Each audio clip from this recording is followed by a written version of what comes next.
Guys, so earlier today I meant to do a stream, but if you guys have been hearing about the southeast being battered by a storm, I was in its path. So therefore I lost power and I decided that it would not be wise for me to be streaming and draining my phone's battery, so I said I'll get to it when I get to it. So I am going to postpone the topic that I said I would go over yesterday, which was a continuation of the orientation talk, and instead I am going to dwell on interesting stuff that I have seen trending on the internet, but particularly Twitter, because it's been a trip. And the first thing that I want to talk about is the thing that I came home to after I got off work, and that was people were mad at Melania Trump for saying that people who accuse others of sexual assault and whatever, they need to show evidence. And I can see why people are mad because it almost seems like you're making it difficult for the victim to get their, can I call it a compensation? But basically, give the matter the attention that it deserves. But at the same time, I am not mad at what she says because if you look at it from the point of view of the folks who get falsely accused, there are men who, for instance, get falsely accused and they can evidence that they have been falsely accused, but no matter what, the consequences and damage that does to them and their reputation and how that ruins their life, nobody talks about that and nobody sees them as a victim. So it's only fair that if you're going to be pointing an accusatory finger, that you can evidence that this is true, because once you open your mouth about it, you can ruin someone's life. So imagine if you could go around just falsely accusing people anytime that they offend you and the offense isn't really that severe, and then you decide to go to some law place, like, I don't know, to a lawyer, wherever the hell you go to sue, whatever. I've never done it. I don't know. And I don't care either, at least for the time being. But what I mean by that is you would report that to the respective authorities, and once you do that, it's like you got the ball rolling. So it's only fair that you can prove that a person messed you up in the manner that you claim. So, until we start talking about how to repair someone's life after they've been falsely accused, then I will be like, okay, a little more, I guess, understanding about it. But also, this country also has like the foundation of innocent until proven guilty. Where did that go? Like, let's take Bill Cosby, for example. As far as I am concerned, the dude got sentenced to prison on no evidence. So, I'm not saying that I know that this guy didn't do it. I don't know. We don't have a way of knowing. We're not involved with him. But imagine for 1 second that all of this stuff is fake. We have sent this man to pay for a crime that he did not commit. We don't have evidence that he didn't do it, but we also don't have evidence that he did it. So, what does that tell you? Imagine if all cases were treated like that. And when it comes to the people who were saying that some folks do not report it immediately and therefore they do not end up getting evidence, I understand that out of ignorance, some people may end up destroying their own evidence. Like, say, you suffered the assault, you ended up dirty, you take a shower, you don't go to a doctor to get evidence that you were, I don't know, possibly beaten, or you have, DNA from the guy or something. I get it, not all circumstances are the same, but in a situation like that, I would encourage you to just immediately report it. Tell someone. If something terribly bad happened to you, what you do is you vent it, I would imagine. So people start looking into it, people start supporting you. But how, what can I say? How believable can you be if you are coming out with the problem decades later? Like, how plausible is it? How can you even begin to have this conversation now? If you matured about it a long time ago, I would expect that a long time ago you would come forward with your story. But if you became someone successful and you're in a position of power now and you're still silent about it because it traumatizes you, to me that's kind of weird. I would think that that's one of the first things that you're going to put out there for you to get the whatever it is that you can get out from expressing it, compensation, throw the responsible person in jail or something. But we are not wrong for being suspicious sometimes of people who come forward many, many, many decades later. I think we have a right to think of it a little bit suspiciously. If it's true, then, sorry for your experience. I hope that you lead better days or something. But if you expect for the world to believe you that you are a victim, then there are steps that you gotta take in order for your story to flow better. And someone posted something that I'm very aware of anytime that I express my opinion on stuff like this. It's, it hasn't happened to you, so until it happens to you, you will not understand why some women are silent and some women don't speak up, and people like you who blame the victim, because I understand that I may sound many times like I'm blaming the victim, but until it happens to you, you will not be able to relate and you don't have a place to talk, so shut up. And I'm like, I'm sorry, but just because I have not gone through an experience, it does not mean that I cannot use my critical analysis and have my opinion on it. Anytime you put yourself in public, you have to be ready to be confronted about it, questioned about it, grilled about it, and that's what I do. Anytime I express something publicly, I'm aware that there's going to be the side that supports me and the side that it's against me. What I do with the side that's against me is I learn from it. Maybe you are going to teach me why my mindset is wrong.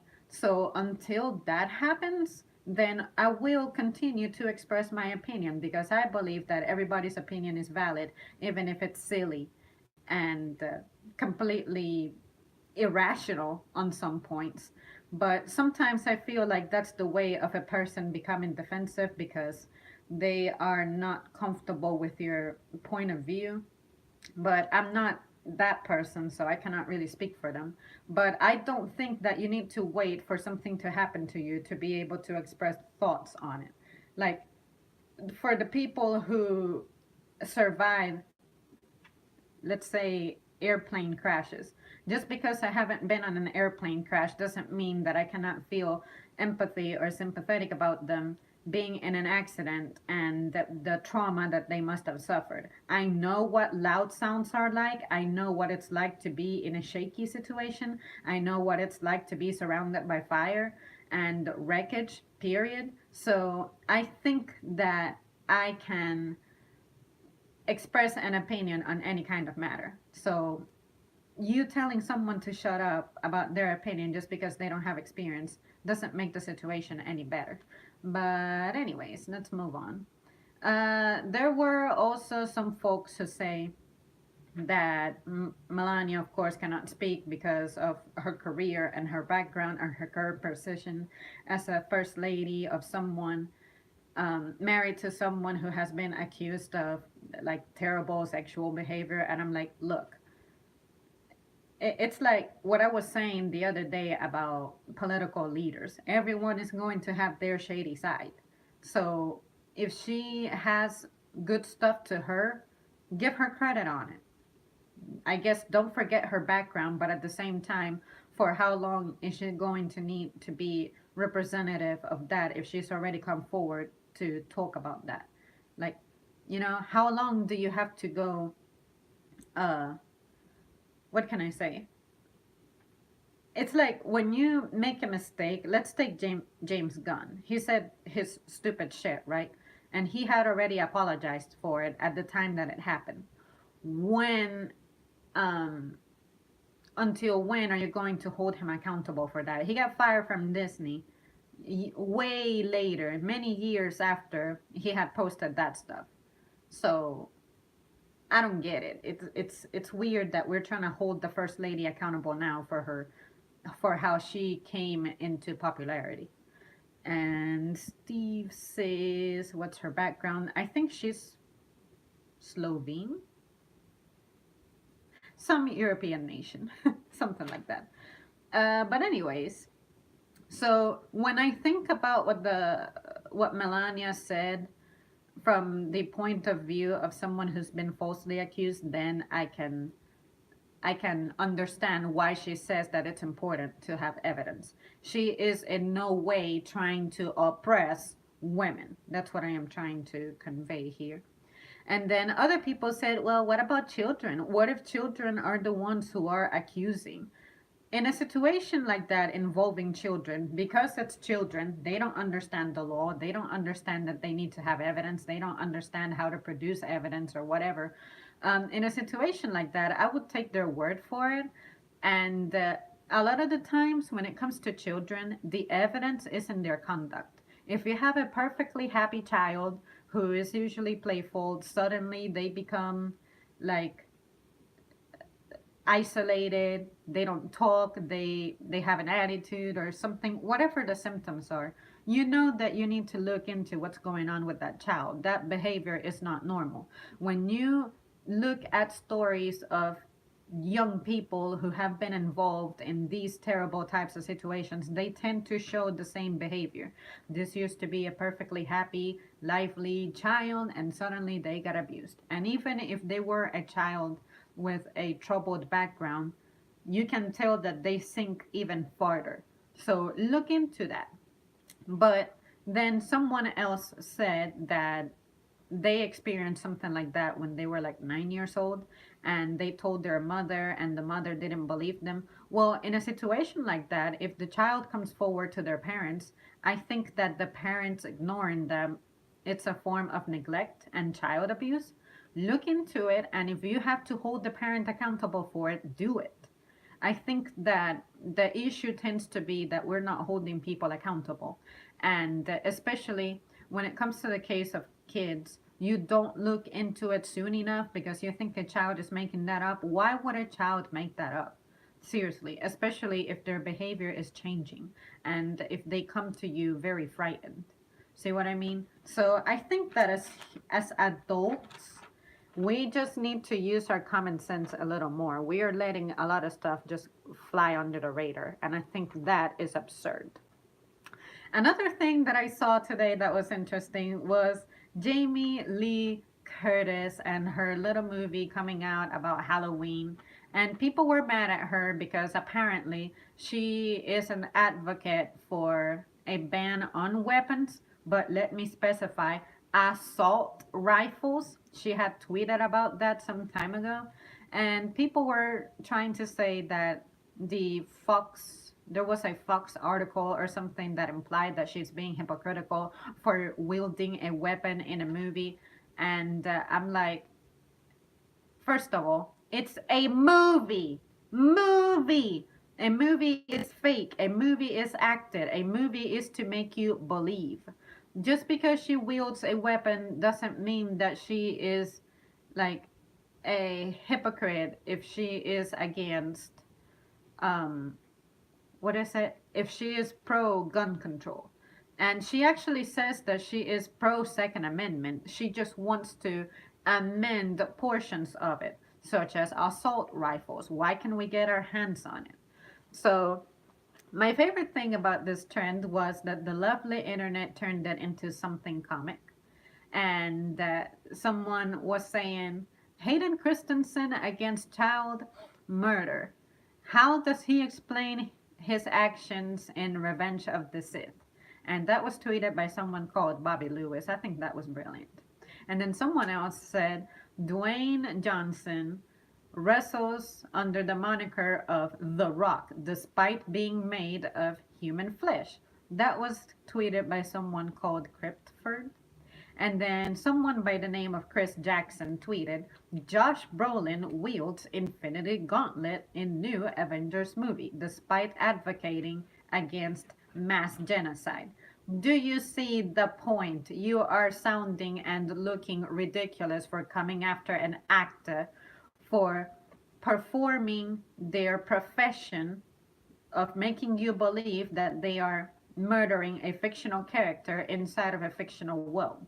So, dictionary.com also had something to say, and they defined the word actor, and they said, see also Jamie Lee in Halloween. So, that was a brilliant move by dictionary.com.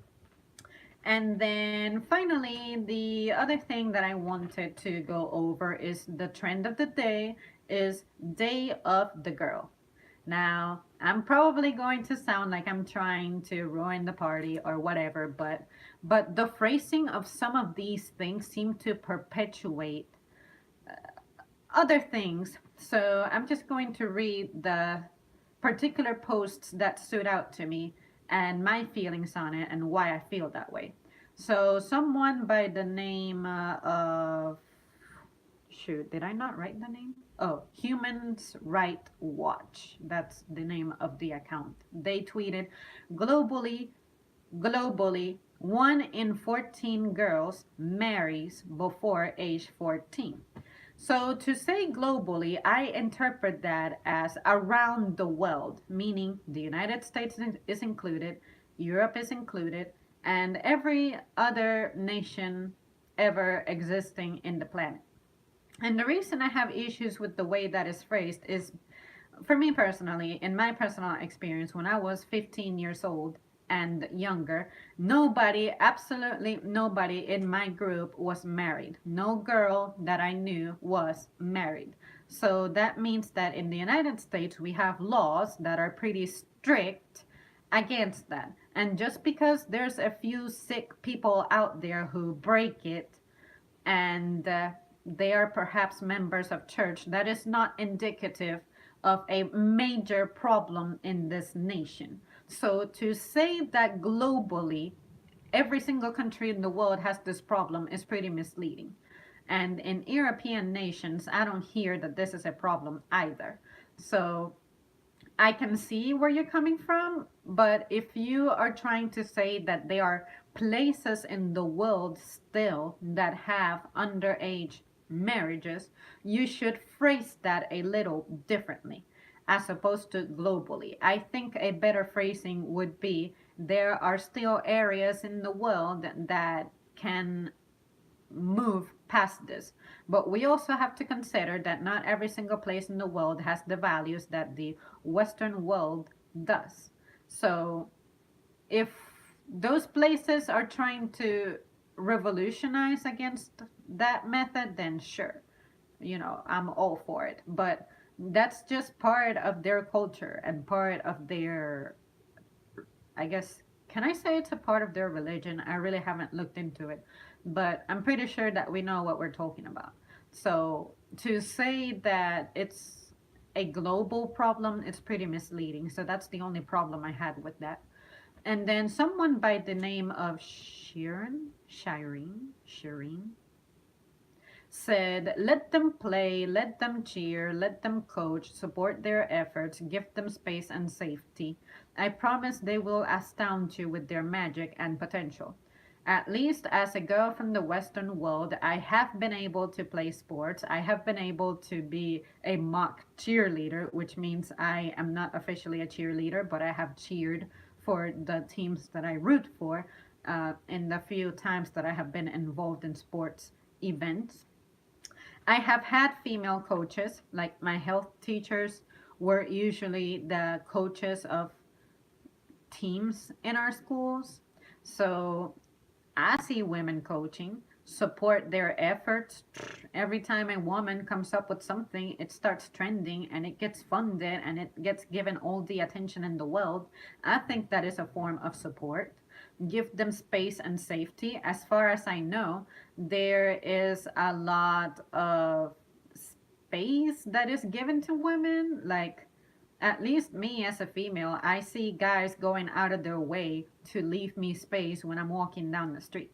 It's like they will deliberately walk closer to the edge of the road just to leave the sidewalk to me. And I'm like, we live in a society where this has been engraved in people's minds, which, I mean, I guess in the name of better safe than sorry, I guess that's good, but I don't know. I guess I'm not outgoing enough to be able to see the problem, but I think that that's pretty exaggerated. And when it comes to safety, what kind of safety are we talking about? Because if you're talking about safe spaces, I hate to tell you that we need to have guts to tolerate that individuals will have points of view that differ from yours. Like, just because someone disagrees with you in a severe manner, it doesn't mean that they're being impolite. It doesn't mean that they're trying to offend you and oppress you and just, uh, what is it? Just make your life difficult. It's just that you need to be able to tolerate differences. So, but if you mean safety as in physical safety, I believe that as a group, women are pretty safe. Like, we're not expected to be exposing ourselves to dangerous stuff. So I believe that the safety is there. It's just that you are misinterpreting it, I guess, or you are choosing to not see it. And again, I am limiting this to my experience as a girl from a developed country who is in the West. So I'm not trying to say that everywhere in the world there is safety, because clearly there isn't. But the way that these people present the trend in their posts makes you believe that this is a problem that's absolutely everywhere. And let's see, I read something about young marriage was commonplace in earlier times, lifespan was shorter. That's true. I understand. But you said a very magic phrase there. Earlier times that we have very much moved past. I'm not saying that just because we have moved past it, it no longer exists in this society, because we often can go on the internet, and if you're adventurous enough, you will find the story of some sick person who decided to mess with a child. So I'm not saying that laws protect victims from experiencing that, but they are definitely consequences if you get caught for it, as opposed to another period in time when you could completely get away with it because it was the normal thing to do. Like, if I remember right, in my family, I'm sure some of my grandparents married when they were super young. Like, I feel like one of my grandparents was married at age 16 or something. So I get it, but at the same time, when I think about it, would you say, or would you agree or disagree that children back then seemed to be mature in some things at a much earlier age? There is a book that I sort of skimmed through, and it was called A Centuries of Childhood by some guy named, I think it was Aries, something like that. And basically, it was trying to say that kids back then were handling so much more rough stuff at an earlier age, and nobody seemed to be really traumatized by it. I'm not saying that life was perfect back then, being a child who was engaging in what we consider adult stuff at such an early age, free of consequence, but there were many that led perfectly healthy lives without those issues. So the folks in my family who I just shared, who would marry very at a very very young age, who were like my grandparents' time or my great grandparents' times, I never heard that they were traumatized by it. I never heard that they had issues with it. So the experience varies. I would say that if your marriage was arranged, you may feel some kind of stress and repercussion from that. But if it's something that you did so completely willingly, there is no trauma to associate with the experience. But again, that's not something I did. It's not something I went through. And unfortunately, I do not have my great grandparents living to be able to ask them or perhaps interview them about it. But anyways, I'm going based off the evidence that is present and that I can pursue um, as a adult person.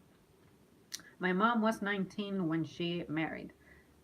Sounds like past the legal age. Like, isn't 18 the legal age to marry? So that's considered pretty young. And I remember when I was dating at 18 years old, I was envisioning my future as a married woman. So I think that's the age when it's, I guess, normal to start thinking about it or something. But, anyways, everybody's experience is different. And then finally, someone by the name of Brooklyn Dad says, I keep fighting because I want my daughter to have more, not fewer, opportunities than these women. And under it, he had pictures of the only women, the only woman I recognized from that picture was someone called Malala, I think. So yeah, then these women who are crushing it because women's rights are human rights, period. And of course, you can imagine what I'm going to say about that one. When you say that, uh, what is it? Women's rights are human rights. What about the men? Are they not human? What about their rights? Which they seem to be experiencing some hardships now because of this Me Too movement. Like some stuff is definitely unfair on them. And part of it comes from affirmative action. Because when I think about it, when you give preferential treatment to a woman who is a minority, and also because she's female over a guy who may be better prepared and doesn't meet the characteristics of being a minority, I think that is a problem. I think that is a form of discrimination, but for some reason we're trying to say that that's the right thing to do now, and we're making other people's lives difficult. So by discriminating on the basis of affirmative action, you are perpetuating discrimination still. So, how long does affirmative action need to go for it to make stuff right in society? Um, Honestly, I don't have the answer to that, and I really haven't thought about it much. But if I try thinking about it critically, I can see how it is a problem. Legal age to marry is 16 in the USA. Okay, I only associated 16 with being the age that you can actually just consent, but I never thought about it as you can get married just because you're not considered an adult. Like I wouldn't want my child to marry before they're an adult because I think that in modern days marriage is something that should be done by adults because I know that I wasn't mentally ready for marriage, not even by age 18. So why would I try to promote that in my children, on my children? And let's see, the age is 14 in Japan. Interesting, I never knew that. So I cannot imagine what it would be like to have such a young age to be married. But when I think about it from a biological point of view, you are actually ready for reproduction. Like your body has matured enough for reproduction, at least in your teenage years. I hear that it's considered so around the time that the girl gets her first period. So usually most of us get it between ages 11, 12, 13. So should we base the legal age of marriage based on your physical maturity to be able to conceive?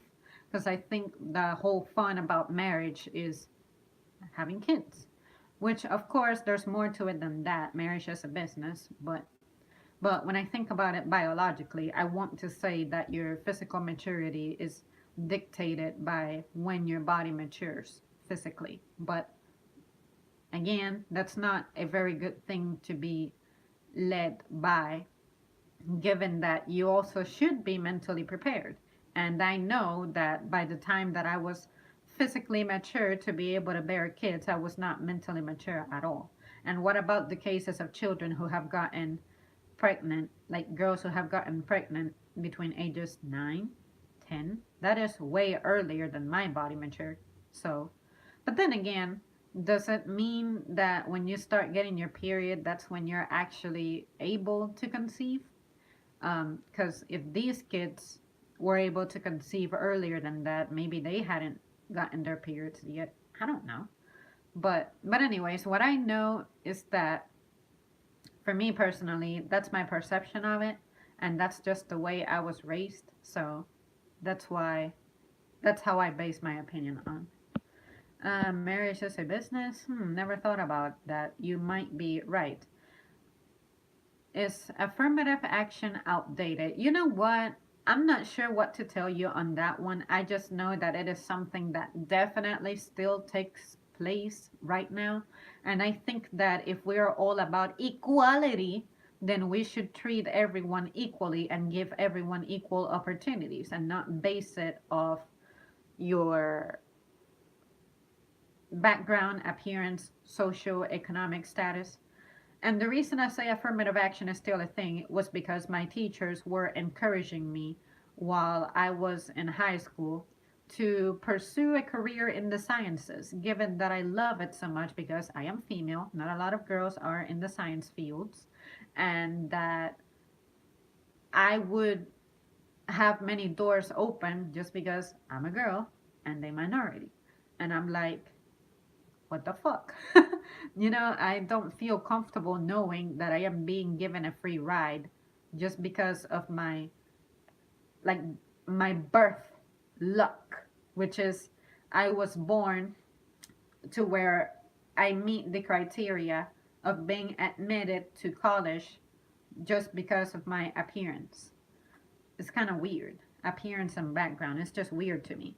I feel like if I would have participated in that, by me being involved, I am saying that I agree with that method of recruitment into the university.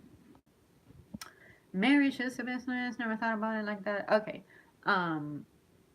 Oh yeah. When it comes to marriage as a business, right?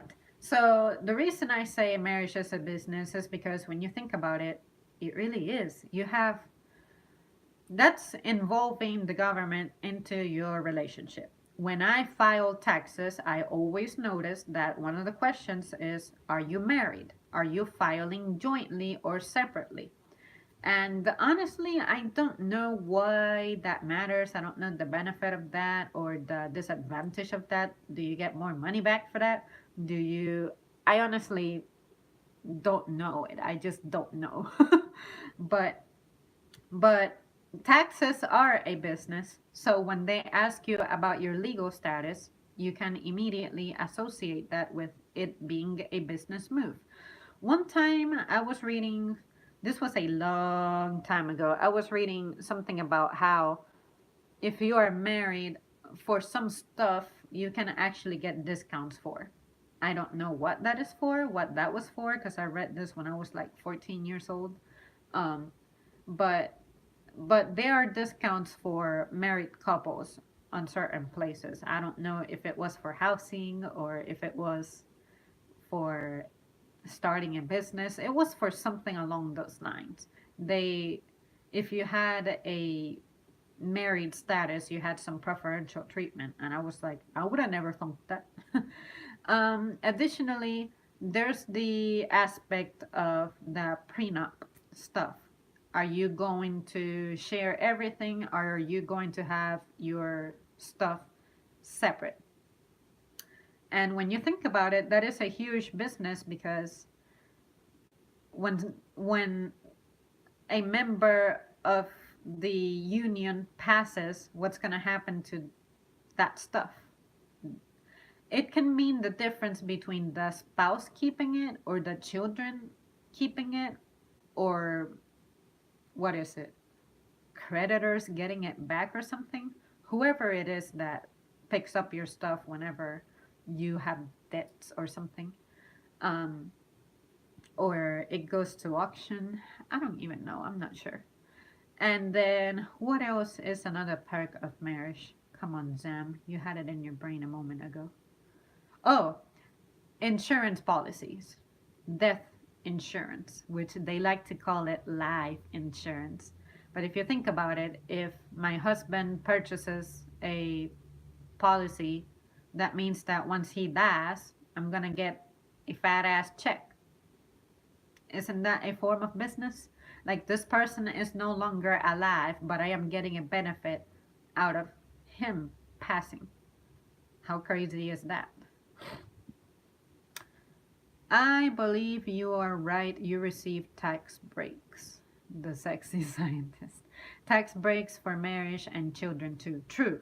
On the aspect of marriage, because I remember that when I was under 18, my mother could claim me as a dependent. And that meant something good from her point of view. But every time I file taxes, I don't claim anyone as a dependent. And I also have to say that no one can claim me as a dependent. So there you go. Because I am single and unmarried and whatever, I don't get any tax breaks, I guess. And that is a little bit of the business aspects of marriage. And with all of that said, that's why a lot of people are catching on and they're saying, is marriage really worth it? It sounds like something that is very draining, something that depletes your resources. Imagine that you decide that you want to divorce from someone. That's more money that you have to take out of your pocket. You gotta find a lawyer, you gotta do this and that. And even to get married, you have to, marriage is a license. So I'm sure that that costs some money, like going to wherever it is that you have to go downtown to request a marriage license. So that's the stuff that they don't teach you in school, but it's something that I was curious about. I said, what does it mean to be married? How do you marry someone? And then that's where I read a little bit about it. And then the other aspect of marriage is, let's say that you are someone marrying a foreigner. Let's say that I'm an American and I'm trying to marry some person from, I don't know, Europe. How are we going to live together? How are we going to go about the fact that we're from two different countries? So, first of all, you need to have met at least once, and then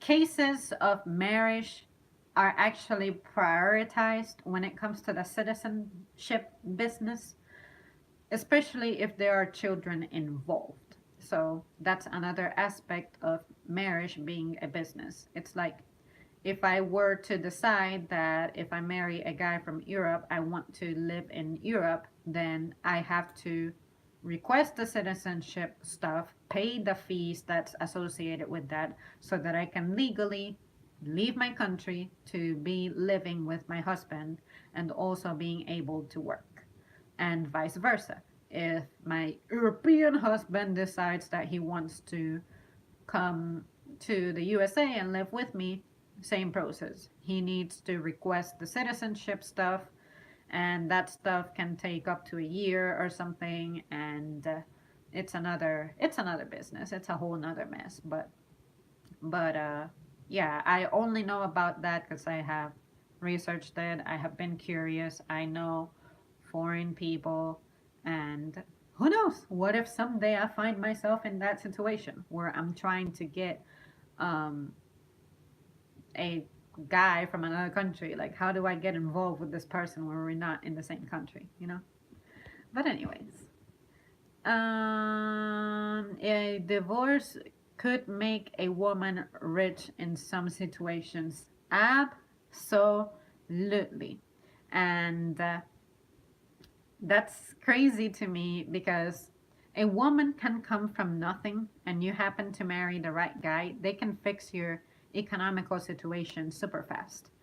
Um, and I guess sometimes you have women who may marry a guy who is not really from an impressive background, but I guess it can still happen, and the guy gets the benefit.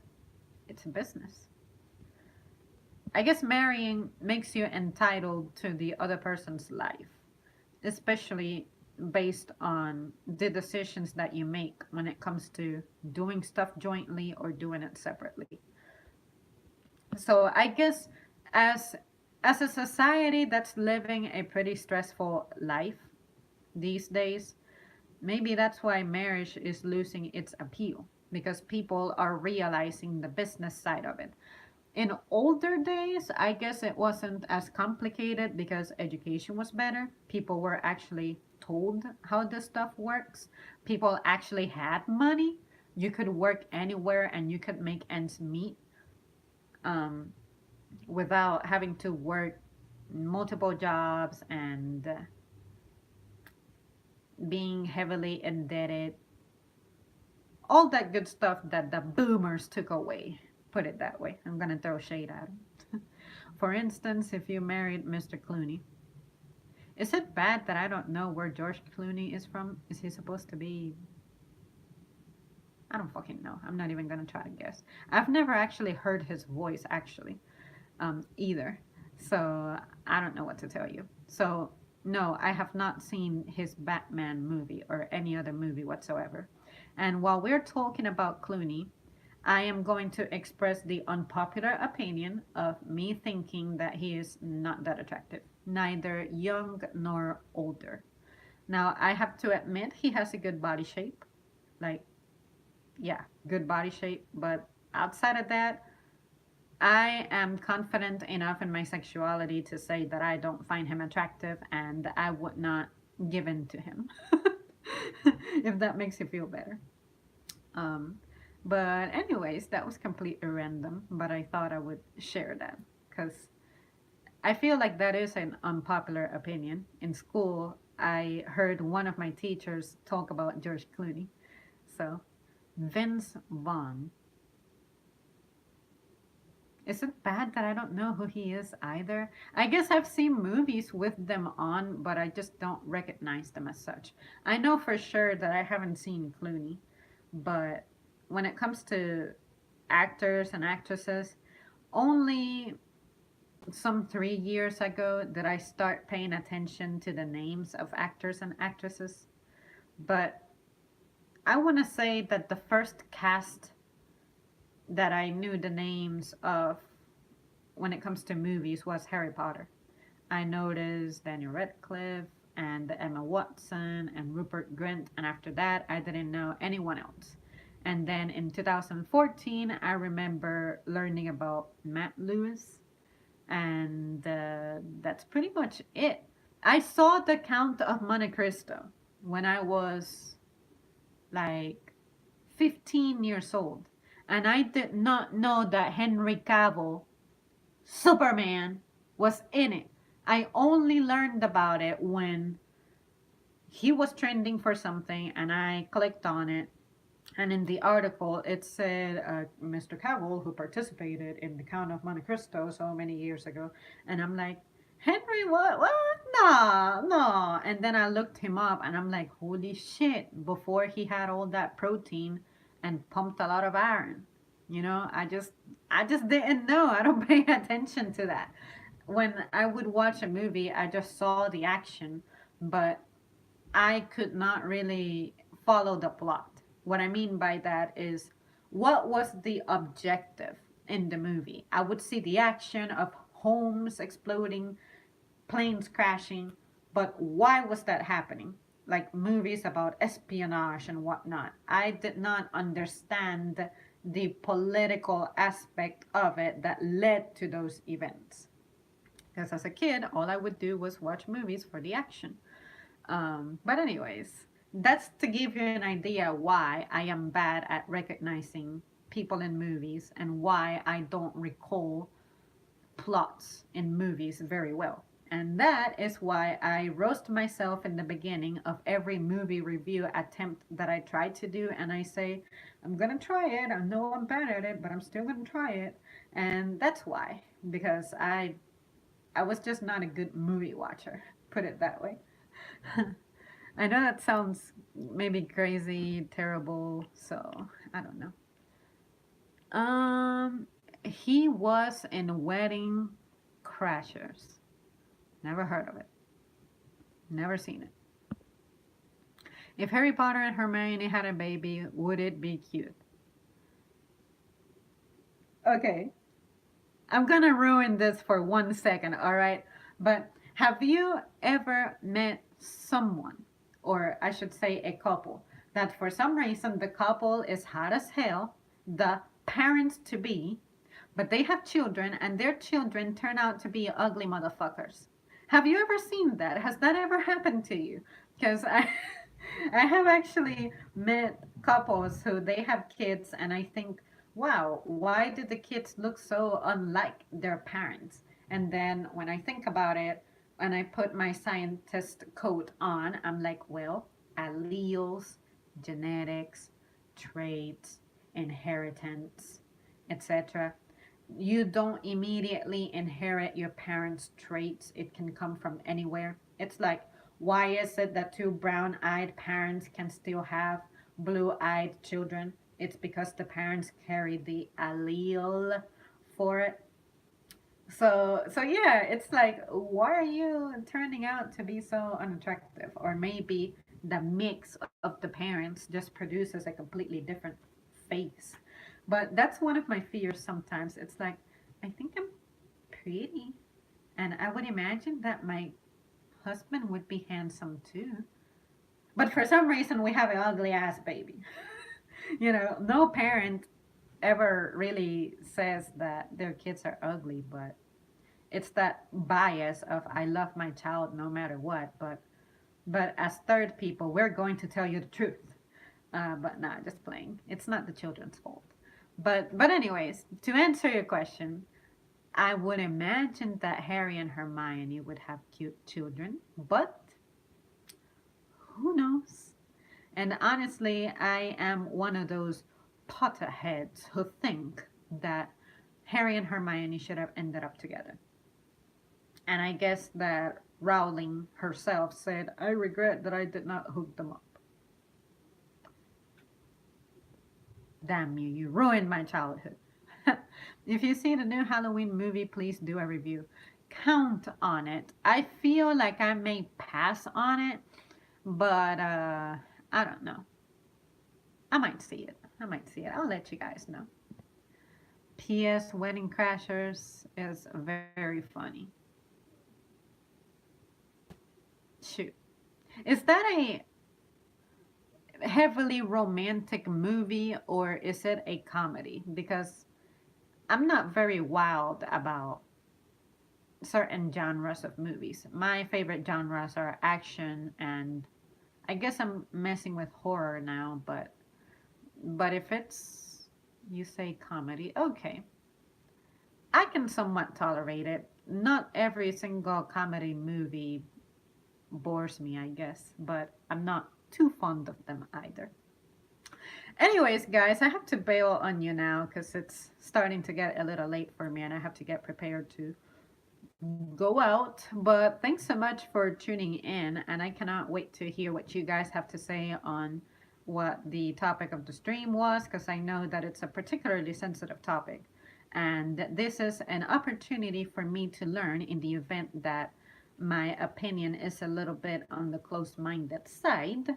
But, anyways, that's what I'm here for the adventure of life and learning and understanding and meeting people who are different. All right, guys, thanks so much for tuning in, and I'll see you soon.